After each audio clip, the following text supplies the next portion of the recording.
ಮಾತ್ರ ಇರುತ್ತಾ ಅಂತ. ಯಾಕಂದ್ರೆ ಊರ್ ಮನೆ ಅನ್ನೋದು ಬಹಳ ನನ್ನ ಕತೆ ಈಗಲೇ ಹೇಳ್ಬಿಡ್ಲಿ ಪ್ಲೀಸ್, ಕ್ಷಮಿಸಿ. ನನ್ನ ಜೊತೆ ವಿಕ್ರಮ್ ಅಂತ ಹೇಳಿ ಇನ್ನೊಬ್ರು ಕೋ ಪ್ರೊಡ್ಯೂಸರ್ ಇದ್ದಾರೆ. ಸೊ ಅವ್ರು ಇವತ್ತು ಬಂದಿಲ್ಲ, ಅವ್ರ ಮಗಳದು ಮದುವೆ ಇದೆ. ಸೊ ಹಾಗಾಗಿ ಇನ್ನೊಂದ್ಸರಿ ಪ್ರೆಸ್ ಮೀಟಲ್ಲಿ ಬಂದು ಜೊತೆಲಿ. ಆಮೇಲೆ ಆಡಿಯೋ ನಮ್ಮ ಆನಂದ್ ಆಡಿಯೋಸ್ ಅವರು ನಮ್ಮ ಸಿನಿಮಾ ಅನೌನ್ಸ್ ಆಗಿದ್ದ ಕೂಡಲೇ ನಮಗೆ ಬೇಕು ಅಂತ ಮೊದಲೇ ಪ್ರೀತಿಯಿಂದ ತೊಗೊಂಡ್ರು. ಸೊ ಹಾಗಾಗಿ ಅದೆಲ್ಲ ಚರಣ್ಗೆ ಕ್ರೆಡಿಟ್ ಕೊಡ್ತೀನಿ ನಾನು ಯಾವತ್ತಿದ್ರೂ. ಬಿಕಾಸ್ ಮ್ಯೂಸಿಕ್ ಡೈರೆಕ್ಟರ್ನ ನೋಡಿ ಯಾವಾಗಲೂ ಸಿನಿಮಾನ ಇದು ಮಾಡ್ತಾರೆ. ಅದ್ರ ಜೊತೆಯಲ್ಲಿ ಲಾಸ್ಟ್ ಟೈಮ್ ನನ್ನ ಜೊತೆ ಇದ್ದಂಥ MC ಬಿಜ್ಜು, ರಾಹುಲ್ ಡಿಟ್ಟೋ, ಆಡ್ದಂಥ ಎಲ್ಲ ಸಿಂಗರ್ಸು, ನಾಗಾರ್ಜುನ್ ಶರ್ಮಾ, ಎಲ್ರಿಗೂ ಆ ಕ್ರೆಡಿಟ್ ಕೊಡ್ತೀನಿ.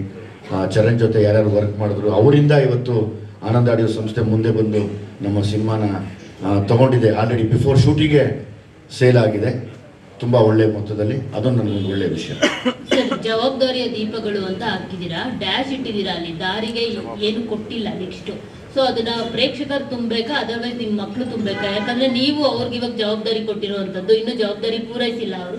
ಸೊ ಅವ್ರು ಫಿಲ್ ಮಾಡ್ಲಿ ಅಂತ ಬಿಟ್ಟಿರುವಂತದ್ದು, ಅದರ್ವೈಸ್ ನಾವು ಪ್ರೇಕ್ಷಕರ ಆಶೀರ್ವಾದದಿಂದ ನನ್ನ ಮಕ್ಕಳು ಅದನ್ನು ತುಂಬಬೇಕು ಅನ್ನೋ ಆಸೆ ಇದೆ.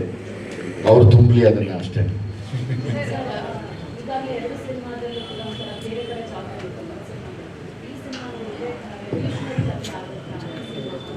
ಗೊತ್ತಿಲ್ಲಮ್ಮ, ಅಂದರೆ ನಾ ಪ್ರತಿ ಸರಿ ಕತೆ ಮಾಡಿದಾಗ್ಲೂ ತುಂಬ ಕೂತು ಟೀಮ್ ಜೊತೆ ಮಾತಾಡ್ತೀನಿ. ನಾನು, ಮಾಸ್ತಿ ಮತ್ತು ನಮ್ಮ ತಂಬಿ ಎಲ್ಲ ಕೂತ್ಕೊಂಡು ತುಂಬ ಮಾತಾಡ್ತೀವಿ.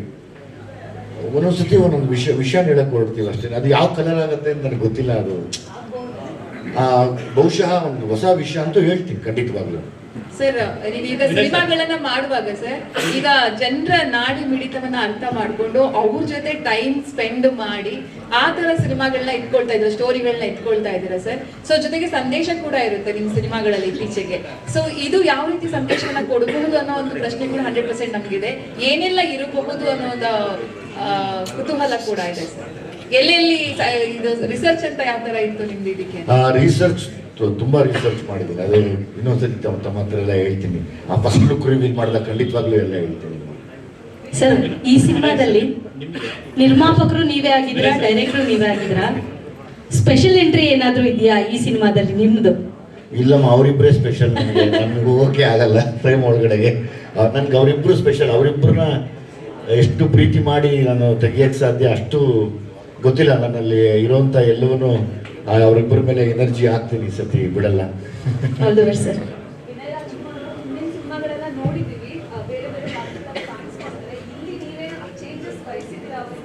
ಇಲ್ಲ, ವಿನಯ್ ಆಲ್ರೆಡಿ ತುಂಬ ಒಳ್ಳೆ ಆ್ಯಕ್ಟರ್. ಅವರು ಬೇಸಿಕಲಿ ತುಂಬ ಚೆನ್ನಾಗಿ ಆ್ಯಕ್ಟ್ ಮಾಡ್ತಾರೆ. ನಂದೊಂದು ಸ್ಟೈಲಲ್ಲಿ ಮಾಡಿಸ್ಬೋದು ಅಷ್ಟೇ. ನಂದೊಂದು ಸ್ಟೈಲ್ ಇದೆ, ಅದನ್ನು ಟ್ರೈ ಮಾಡ್ತೀನಿ. ಬಿಕಾಸ್ ತುಂಬ ಸೂಕ್ಷ್ಮವಾಗಿ ಯೋಚನೆ ಮಾಡುವಂಥ ಒಬ್ಬ ನಟ.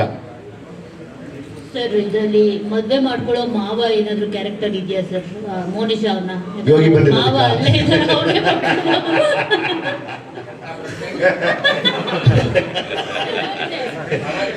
ಅಕಸ್ಮಾತ್ ಮದುವೆ ಆದರೆ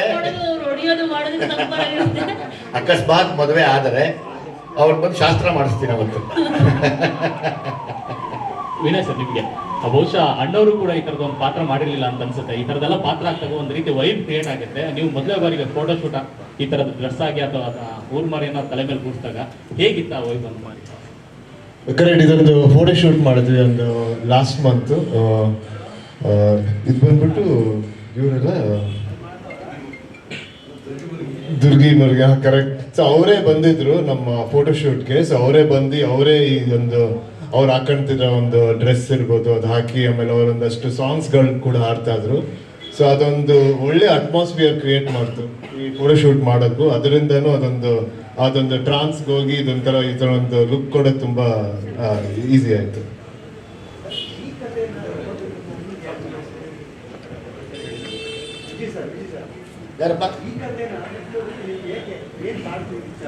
ಅಲ್ಲ, ಸಂಪೂರ್ಣ ಇದೇ ಇರೋದಿಲ್ಲ, ಬೇರೆ ಬೇರೆ ಇರುತ್ತೆ. ಅದರಲ್ಲಿ ಇದೊಂದು ಭಾಗ ಆಗಿರುತ್ತೆ. ಅಪ್ಪನ ಡೈರೆಕ್ಷನ್, ಅಪ್ಪನೇ ಪ್ರೊಡ್ಯೂಸರ್. ನಾವು ನಿಮ್ಮನ್ನ ಗಮನಿಸ್ತಾ ಇದ್ವಿ, ನೀವು ಹಾಕೋ ಫೋಟೋಸ್ ಎಲ್ಲ ವಾವ್, ನಮ್ಮ ಇಂಡಸ್ಟ್ರಿಗೆ ಒಬ್ಬ ಅದ್ಭುತ ನಟಿ ಸಿಗ್ಬಹುದು ಅಂತ ಅನಿಸ್ತಾ ಇತ್ತು. ಇವತ್ತು ನಾವು ನಿಮ್ಮನ್ನ ನೋಡೋದು ನಮ್ಗೆ ಅನಿಸ್ತಾ ಇದೆ 100% ನೀವು ಅದ್ಭುತವಾಗಿ ನಟಿಸಿ ನಮ್ಮನ್ನೆಲ್ಲ ಮನರಂಜಿಸ್ತೀರಾ ಅಂತ. ಈಗ ಎಷ್ಟು ಜವಾಬ್ದಾರಿ ಇದೆ ಅಂತ ಹೇಳಿ, ಯಾಕಂತೇಳಿ ಜನ ಕೂಡ ತುಂಬಾನೇ ಕ್ಯೂರಿಯಾಸಿಟಿಯಿಂದ ಕಾಯ್ತಾರೆ, ಹೇಗೆ ಮಾಡಬಹುದು ದುನಿಯಾ ವಿಜಿ ಸರ್ ಅವ್ರ ಮಗಳು, ಹೇಗೆ ನಮ್ಮನ್ನ ರಂಜಿಸಬಹುದು ಅನ್ನೋದು ನಿಮ್ಮ ಮಾತು. Thank you so much. ನೀವೇನೇನು ಹೇಳಿದ್ರಿ ಇವಾಗ ಅಷ್ಟು ಯೆಟ್ ಟು ಪ್ರೂವ್, ಇನ್ನ ಪ್ರೂವ್ ಮಾಡ್ಕೋಬೇಕು ಈ ಸಿನಿಮಾ ಮೂಲಕ. ಸೊ ತಯಾರಿ ಕೋರ್ಸ್ ಮಾಡ್ಕೊಂಬಂದೆ ನಾನು, ಈಗ 1 year acting for film course ಮಾಡ್ಕೊಂಬಂದೆ. ಅದಾದ್ಮೇಲೆ ಪಾತ್ರದ ತಯಾರಿ ನಡೀತಾ ಇದೆ. ಏನೇ ಸಣ್ಣ ಪುಟ್ಟ ಡೌಟ್ಸ್ ಕ್ವಶನ್ಸ್ ಇದ್ರು ನಮ್ಮ ಡೈರೆಕ್ಟರ್ ಸರ್ನ ಕೇಳ್ತೀನಿ. ಅದನ್ನ ಬಿಟ್ಟು ಒಂದು ಕ್ಯಾರೆಕ್ಟರ್ ವರ್ಕ್ ಅನ್ನೋದಿದೆಯಲ್ಲ, ನಾನೇನು ಮಾಡ್ಬೋದು ಅದನ್ನ ಮಾಡ್ತಾ ಇದ್ದೀನಿ. ಸೊ ಅದು ನಡೀತಾ ಇದೆ.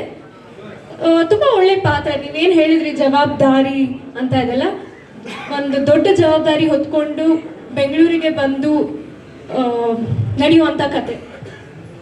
ಲಂಡನ್ ನೀವು ಕೋರ್ಸ್ ಮಾಡ್ಕೊಂಡ್ ಬಂದಿದ್ದೀನಿ ಅಂತ ಹೇಳಿದ್ರಲ್ಲ, ಅಲ್ಲಿ ಈ ಪಾತ್ರನೇ ಗೊತ್ತಿರಲ್ಲ ಅವರಿಗೆ. ಸೊ ನೀವು ಇಲ್ಲಿ ಡೆಪ್ತಾಗಿ ಹೋಗಿ ಮಾಡ್ಬೇಕಾಗಿರುತ್ತೆ. ಜೊತೆಗೆ ನಾವು ಇಲ್ಲಿ ನೋಡೋವಾಗ ಬೆಂಗಳೂರು ರೋಡ್ಗಳಲ್ಲಿ ಜಾಸ್ತಿ ಲೇಡೀಸೇ ಆ ದೇವ್ರನ್ನ ಹೊತ್ಕೊಂಡು ಬರೋದು. ಸೊ ನೀವೇನಾದರೂ ಆ ಥರ ಲೇಡೀಸ್ ಸಿಕ್ಕಿದಾಗ ಮಾತಾಡಿಸಿ ಅವ್ರ ಜೊತೆ ಹೇಗೆ ಅವ್ರ ಹಾವಭಾವಗಳು ಎಲ್ಲ ತಿಳ್ಕೊಂಡಿರೋದು ಏನಾದರೂ ಇದೆಯಾ ಅಂತ.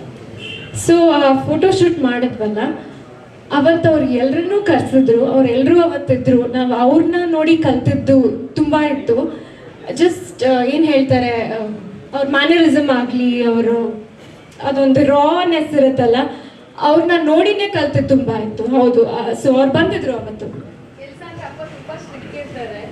ಸೊ ಸೆಟ್ಟಲ್ಲೆಲ್ಲ ಹೇಳಿರ್ಬೋದು ಅನ್ನೋದು ಆತಂಕ ಇದೆ, ಅಪ್ಪನ ಹೇಗಪ್ಪ ಬ್ಯಾಲೆನ್ಸ್ ಮಾಡೋದು ಅಂತ. ನೀವು ಕೆಲಸ ಅಂತ ಬಂದಾಗ ತುಂಬಾ ಶ್ರದ್ಧೆ ಇಷ್ಟಪಡ್ತಾರೆ, ಸ್ಟ್ರಿಕ್ಟ್ ಆಗಿರೋದನ್ನ ಇಷ್ಟಪಡ್ತಾರೆ. ಸೊ ಅವ್ರ ಭಯ ಇದೆ, ಖಂಡಿತ ಇದೆ. ಬಟ್ ಅವ್ರನ್ನ ನಾನು ಡೈರೆಕ್ಟರ್ ಆಗಿ ಲಾಸ್ಟ್ 2 ಮೂವೀಸ್ ನೋಡಿದ್ದೀನಿ.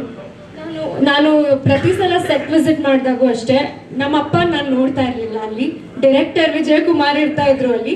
So I am sure set ಹೋದ್ಮೇಲೆ ಫಾದರ್ ಡಾಟರ್ ಇರಲ್ಲ, ಅವ್ರ ಡೈರೆಕ್ಟರ್, ನಾನು ಆರ್ಟಿಸ್ಟ್ ಅಷ್ಟೇ.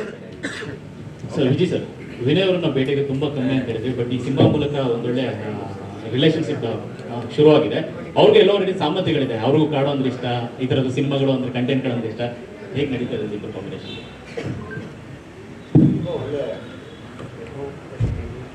ಅದೇ ತುಂಬಾ ಬೆರೆತ್ಕೊಂಡ್ವಿ ಈಗ, ಅಂದ್ರೆ ತುಂಬಾ ಒಬ್ರು ಅರ್ಥ ಮಾಡ್ಕೊಂಡ್ವಿ. ಒಂದೇ ಮನೋಭಾವ ಇರೋದು. ಕಾಕ್ರೋಚ್ ಸುದೀಪ್ ಸರ್, ನಿಮಗೆ ನೀವು ಇತ್ತೀಚೆಗೆ ಸಿನಿಮಾ ಇವೆಂಟ್ಗಳೆಲ್ಲ ಆಡ್ತಾ ಇದ್ದೀರಾ, ಮುಂಚೆನೆ ಪ್ರಿಪೇರ್ ಆಗಿ ಬರ್ತಿದ್ದೀರಾ, ಅದರ್ವೈಸ್ ಇಲ್ಲಿ ಪ್ರಿಪೇರ್ ಆಗಿ ಮಾತಾಡೋದಾ?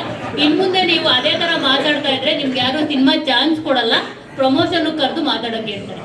ಇಲ್ಲ ಮೇಡಮ್, ಅದೇನೋ ಈ ಮೈಕ್ ಹಿಡ್ದಾಗ ಹಂಗೆ ಆಗತ್ತೆ ನನಗೆ.